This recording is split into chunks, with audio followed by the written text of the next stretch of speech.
Qué bueno que continúa con nosotros aquí en el canal de televisión del Poder Legislativo Federal, el canal del Congreso, por las frecuencias del 45.1, 45.2 y seguimos en el 45.3 en Aprende en Casa, esta estrategia de comunicación y de educación a distancia implementada por nuestro gobierno federal a propósito de la pandemia que estamos enfrentando con el COVID-19. Y mire, uno de los temas fundamentales en cualquier nación, la nuestra no es la excepción, es el tema de la educación. La formación técnica, científica y tecnológica de las y los ciudadanos, pero también, por supuesto, nuestra educación básica y media básica o educación media superior.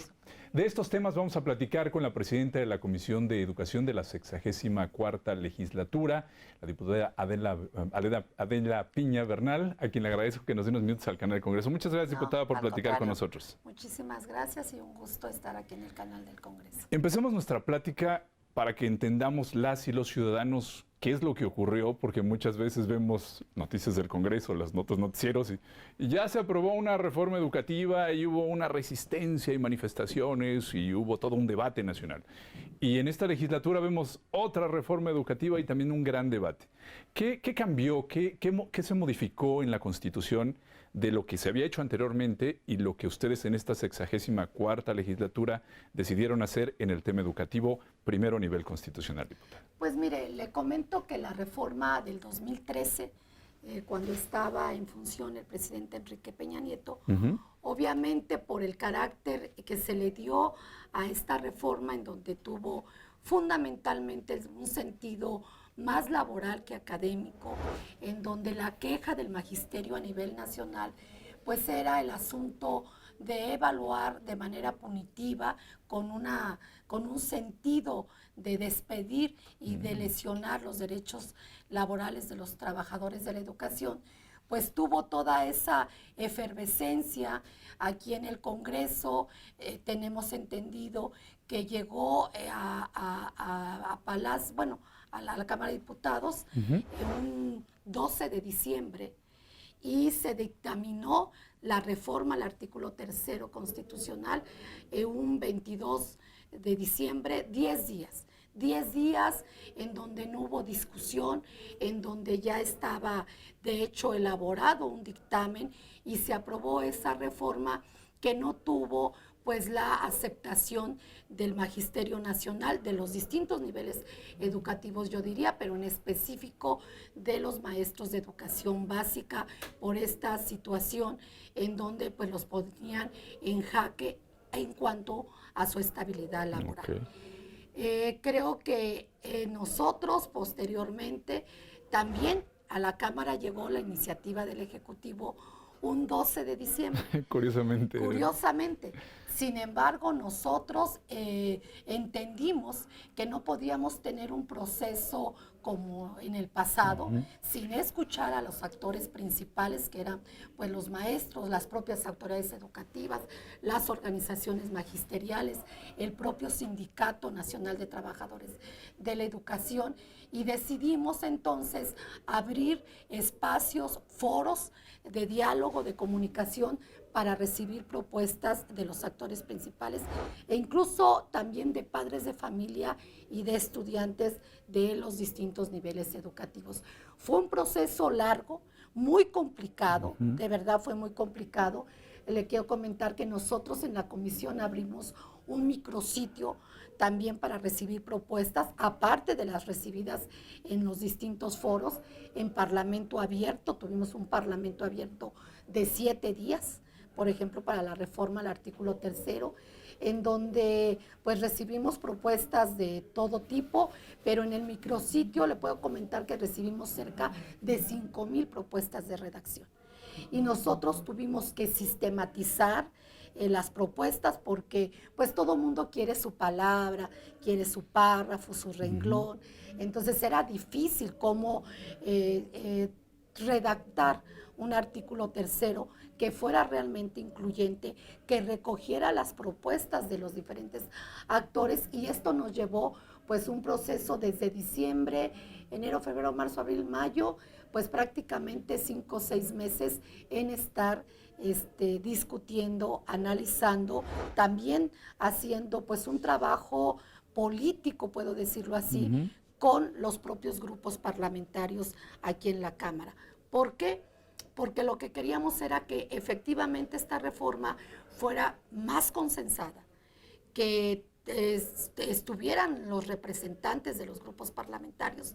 Y bueno, platicamos mucho tiempo con ellos, recibimos muchas propuestas de los propios coordinadores de los grupos parlamentarios, de todos, quiero comentarle, y finalmente pues pudimos presentar un dictamen que pues, el único partido que no nos acompañó realmente fue el Partido de Acción Nacional.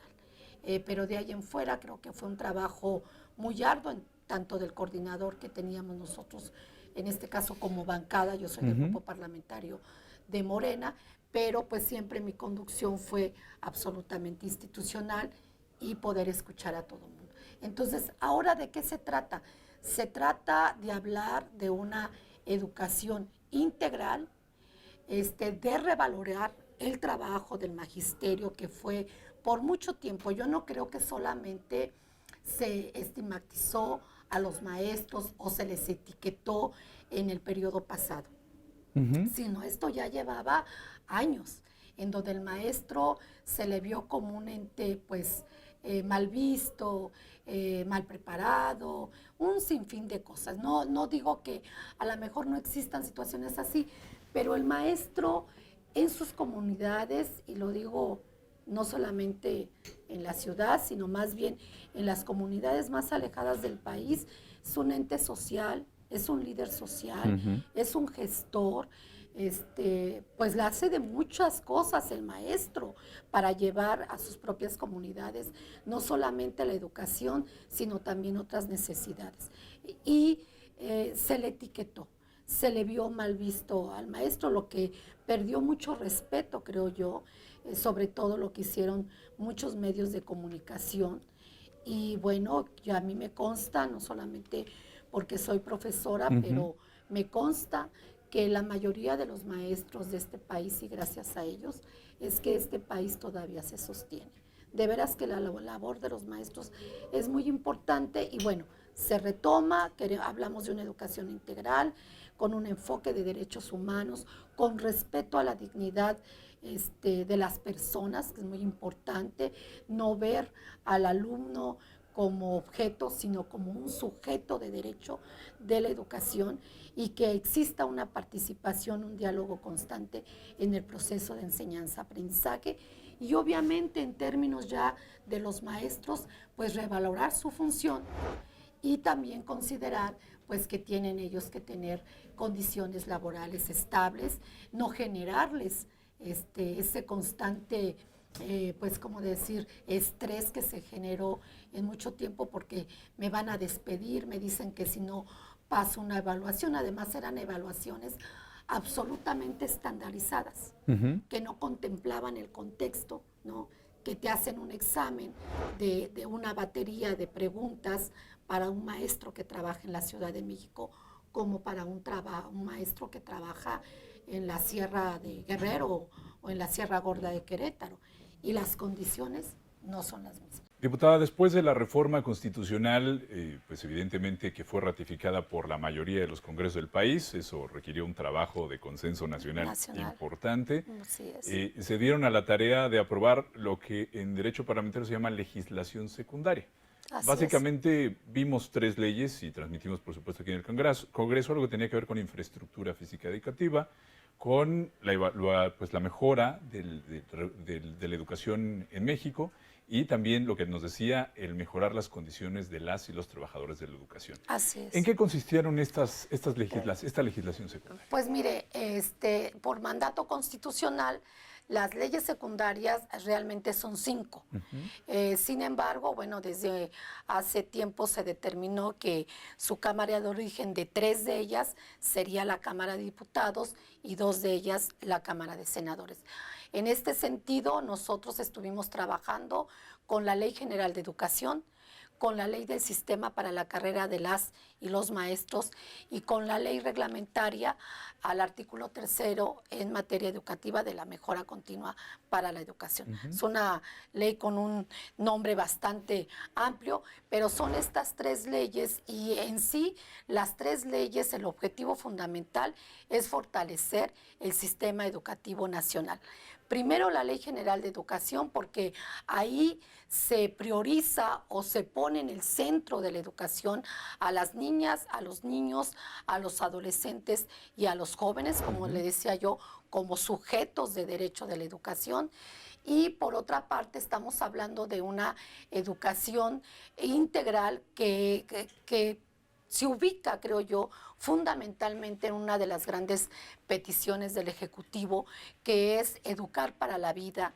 Y esto implica educar para la vida en un sentido de recuperar los valores que se han estado perdiendo, como solidaridad, justicia, honestidad, la identidad. Por eso se recupera y se pone hasta en rango constitucional, algo que incluso nos cuestionaron, que se colocaba como una tira de materias, ¿no? Sin embargo, esto sí lo quisimos poner porque durante mucho tiempo se abandonó la enseñanza de la historia, por ejemplo, la enseñanza de la geografía, la enseñanza de la filosofía se perdió por completo, sobre todo en educación media superior. Y bueno, nosotros lo recuperamos con una educación más integral y educar para la vida. Algo también fundamental y que hoy en día lo estamos viendo es educación para la salud, que era un tema también que no pensábamos además que iba a llegar este asunto de la pandemia, y hoy vemos la importancia que tiene recuperar pues una vida saludable, ¿no? Porque estamos viendo las afectaciones tan grandes que tenemos como mexicanos.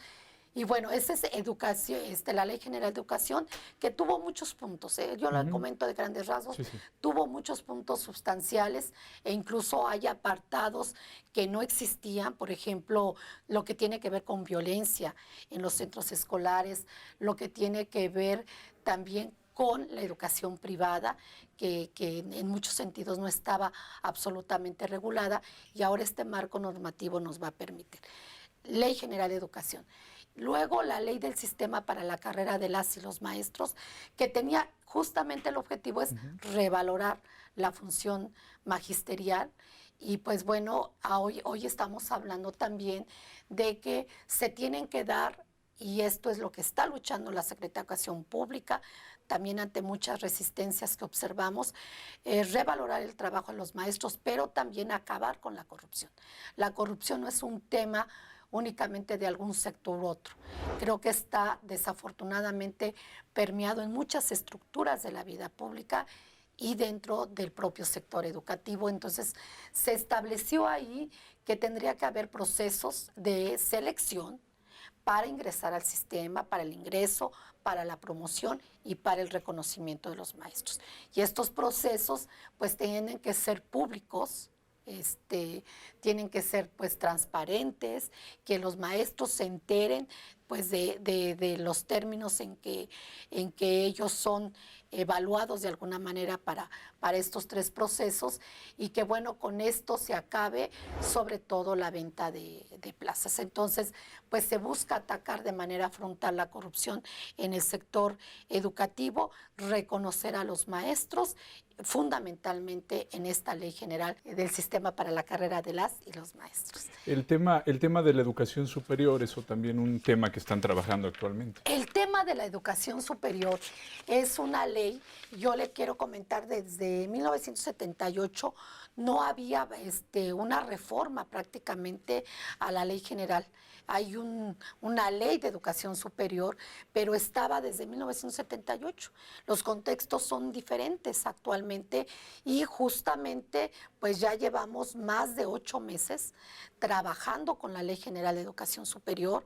Estamos trabajando, hoy de hecho tuve una reunión con la ANUYES, con la Asociación Nacional de Universidades e Instituciones de Educación Superior. Hoy rindieron informe, pero hemos trabajado con ellos todo el tema de educación superior. Se hicieron foros por parte del Ejecutivo, a los que fuimos invitados por el doctor Luciano Concheiro, que es el subsecretario de Educación superior. Y bueno, él hizo foros a nivel nacional en cada estado, recuperando las propuestas también en este sentido para poder elaborar pues muy buen dictamen, una buena ley que contemple pues todos los aspectos que se han dejado a un lado en la educación superior, algo que a mí me agrada mucho de esta pues propuesta, porque todavía no se ha aprobado ni nos ha llegado, pero les puedo comentar que algo que me gusta mucho es el énfasis que se está dando también a las normales públicas. Las normales públicas pareciera que siempre se habían visto como instituciones no de educación superior. Más ¿no? técnicas. Más técnicas. Y pues ahí son los formadores de los profesores, o sea, son instituciones de educación superior y se tienen que establecer como tal y darles esa importancia. Entonces, estas leyes, la otra ley que le quería comentar nada más, era la ley de la mejora continua de la educación, la ley reglamentaria del artículo 3º constitucional en materia de mejora continua de la educación, y en ella lo que hace es que a partir de una Comisión Nacional de Mejora Continua está haciendo trabajos de investigación, de diagnóstico, de evaluaciones también diagnósticas, formativas integrales, para poder proveer de herramientas a los maestros y que el maestro se siga capacitando y actualizando. Entonces, las leyes, yo puedo decir que están vinculantes unas con otras para hacer realmente un trabajo más integral en todo el sistema educativo nacional, porque pues vimos nosotros mucho que nuestro sistema educativo nacional estaba muy desvinculado entre un nivel educativo y otro. Hoy eso también es algo muy importante en la reforma educativa, porque hoy estamos estableciendo como un derecho de la educación desde nivel inicial hasta nivel superior. Y eso tiene que haber un vínculo, porque si no lo hay, vamos a continuar con que el maestro de primaria se queja de preescolar porque dice, bueno, niño viene mal preparado. Viene mal preparado y no sabe hacer la rayita o la bolita, no sabe iluminar. El maestro de secundaria se queja del de primaria, bueno, llegan sin saber las tablas de multiplicar, y esto pues va acarreando una serie pues de lagunas, de falta de conocimiento también, de competencias y habilidades que tiene que tener pues un chico hasta, decimos nosotros, hasta los 23 años. Porque se supone que a los 23 años es el término para que para que concluya. Entonces, se busca, es difícil, sí, sobre todo porque la educación media superior, desde mi punto de vista, ha sido la más desarticulada. Hay muchos subsistemas, muchas modalidades, y creo que eso pues se tiene que empezar a organizar. El tema presupuestal de las universidades siempre ha estado en el debate de los puntos de acuerdo, el debate parlamentario. ¿Cómo les fue ahora al sistema educativo en general, pero en particular a las universidades que estaban muy preocupadas por la parte de los recursos? Evidentemente, ustedes dicen, ahí se reunió la NUYES con la Auditoría Superior de la Federación y con ustedes. Ahí hay un trabajo de transparencia importante. Sí. ¿Cómo va este tema del presupuesto? Pues mire, nosotros hemos tenido la verdad, un diálogo muy cordial con las universidades y con los institutos de educación superior. Nos hemos sentado con todos. Evidentemente, pues esto implica, al hacer obligatoria, y este caso en la Ley General de Educación Superior, al hacer obligatoria la educación superior, gratuita y obligatoria y gratuita para el Estado, de impartirla, de proporcionarla.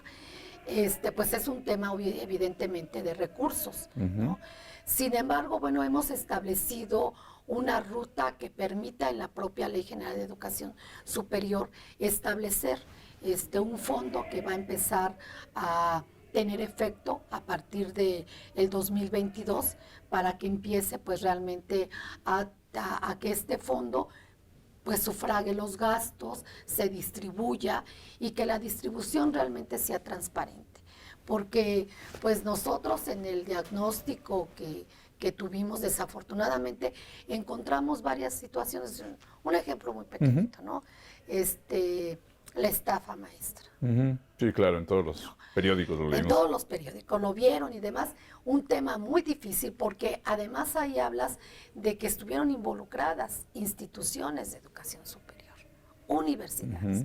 Y ese tema es grave, estamos hablando de quien da, de quien debiera de ser el ejemplo de rectitud, porque estás formando a seres humanos y que sale con que pues hay desvíos, hay cosas que nunca le llegan, sobre todo a los estudiantes y a los maestros. Se quedan en esferas, se hacen muchas, pues como un embudo, ¿no? Llega el recurso y finalmente a donde tiene que llegar, llega nada, pero es porque arriba no hubo una distribución correcta de los recursos. Entonces, establecimos esa parte, esa comunicación, y creo que se ha entendido bien con los rectores.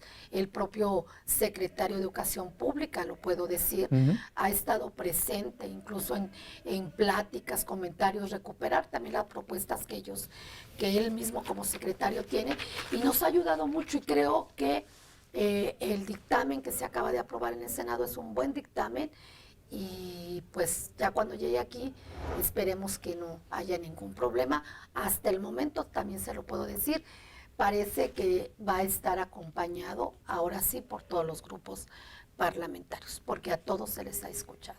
Este tema de los recursos en este debate que tuvimos recientemente sobre fideicomisos, ¿cómo afecta al sector educativo? Platicamos hace unos días con la presidenta de la Comisión de Ciencia y Tecnología, nos hablaba que ya hay una nueva forma de que los recursos, esto que nos platica, se dirijan para que efectivamente lleguen a donde tengan que llegar. Pues mira, yo le quiero comentar, en sí, en el ramo 11, el presupuesto prácticamente es el mismo, ¿no? O sea, no hay una disminución, al contrario, hubo un aumento del recurso. Obviamente la distribución cambió, ¿no?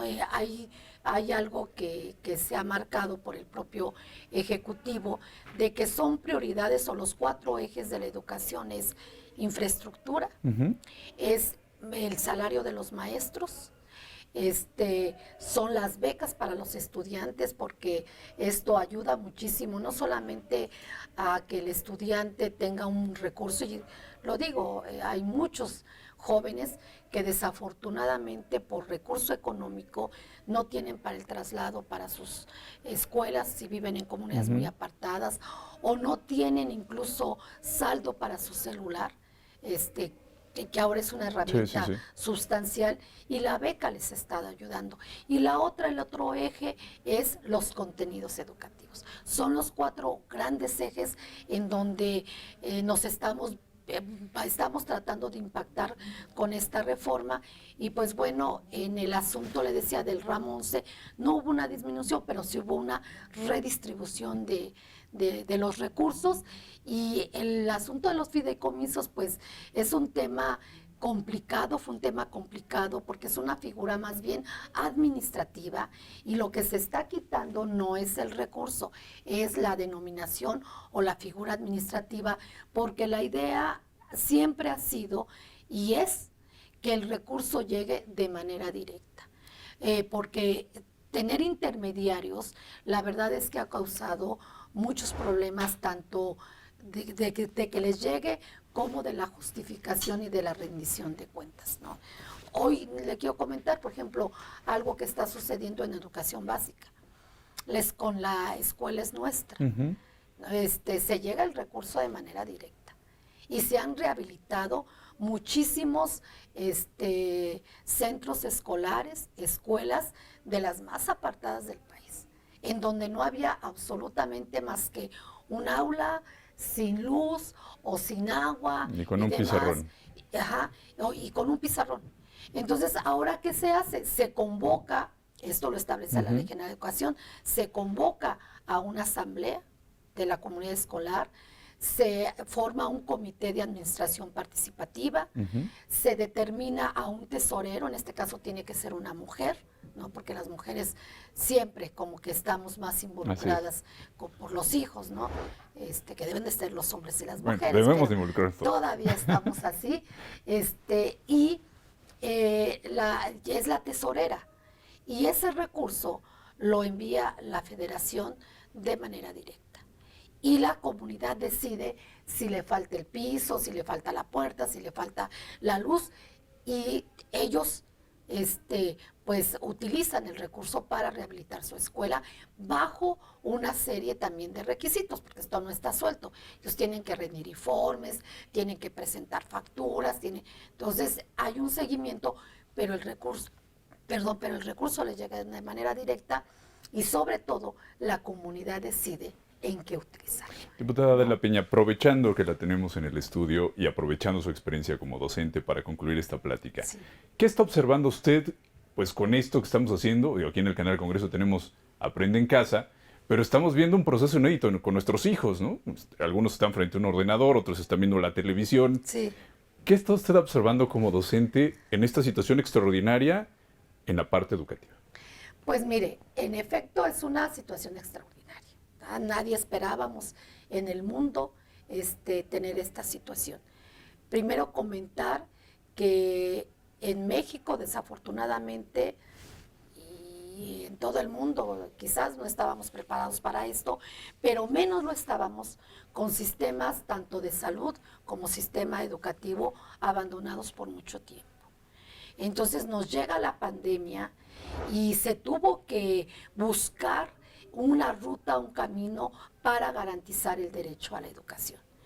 Estamos ante una situación adversa porque se rompe la relación, el vínculo, las escuelas tienen que cerrar y se rompe el vínculo personal de socializar entre maestro y alumno y nos remitimos a un trabajo a partir de herramientas digitales. La primera etapa de Aprende en Casa, pues se tuvo que implementar prácticamente en 4 semanas. Eso fue muy problemático. Y creo que en esta segunda etapa que inicia el ciclo, cuando inició el ciclo escolar, ya se tenía un diagnóstico muy claro, porque mucha gente habla de que solamente los niños que tienen herramientas digitales están aprendiendo, están garantizando su derecho a la educación, y eso no es así. A mí me consta que hay varias cosas.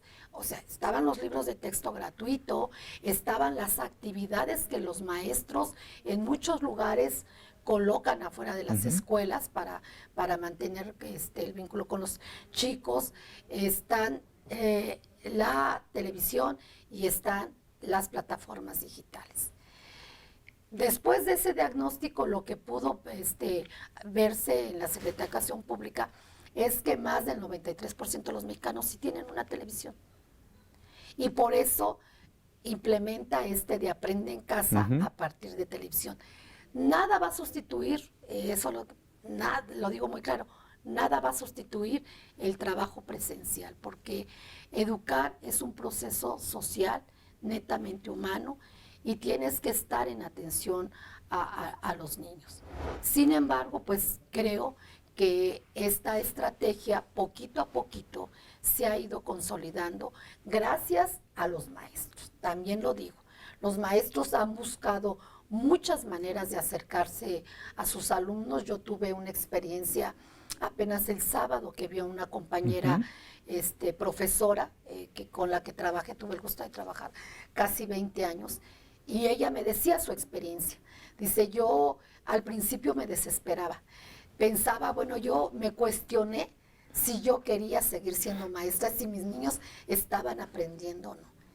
Y después de que se fue consolidando, viendo, bueno, nos vamos a conectar 3 veces a la semana, 2 veces van a darle seguimiento al Aprende en Casa y vamos a tener un espacio para evaluación a fin de semana el viernes. Y poquito a poquito ha ido dando resultado. Yo creo que esto realmente llegó para quedarse. No que las escuelas no vayan a regresar, eso no. Las escuelas son fundamentales y esperemos que cuando se tenga la vacuna y hagamos lo propio, regresemos a la normalidad y volvamos a nuestras instituciones, que es lo mejor que puede haber. Y hoy mucha gente se dio cuenta, los propios padres de familia. Hoy el padre de familia está respondiendo también a una modificación que no comentamos aquí, que es el artículo 31, de la Constitución, en donde ahora son corresponsables Responsables de la educación. Y hoy los papás están siendo corresponsables y responsables de la educación, porque sí vemos que cambió las vidas de muchos, ¿no? Que ahora sí tienen que estar, bueno, ahora sí sé que te dejaron tarea, tienes que conectarte, tienes que estar con el niño, y eso ayuda, ¿no? Yo también puedo decir, todos hemos aprendido, todos hemos aprendido. Los maestros han tenido que, pues sí, que actualizarse en el uso de estas herramientas, los padres de esa familia también, que nunca en la vida se habían metido a una plataforma, un Zoom, por ejemplo, que es donde yo veo que es la plataforma que más utilizan, y los propios niños. Entonces, aprendizaje sí hay. Quizás no es como todos quisiéramos, y seguramente hay rezagos, pero aprendizaje sí hay. Y los niños aprenden.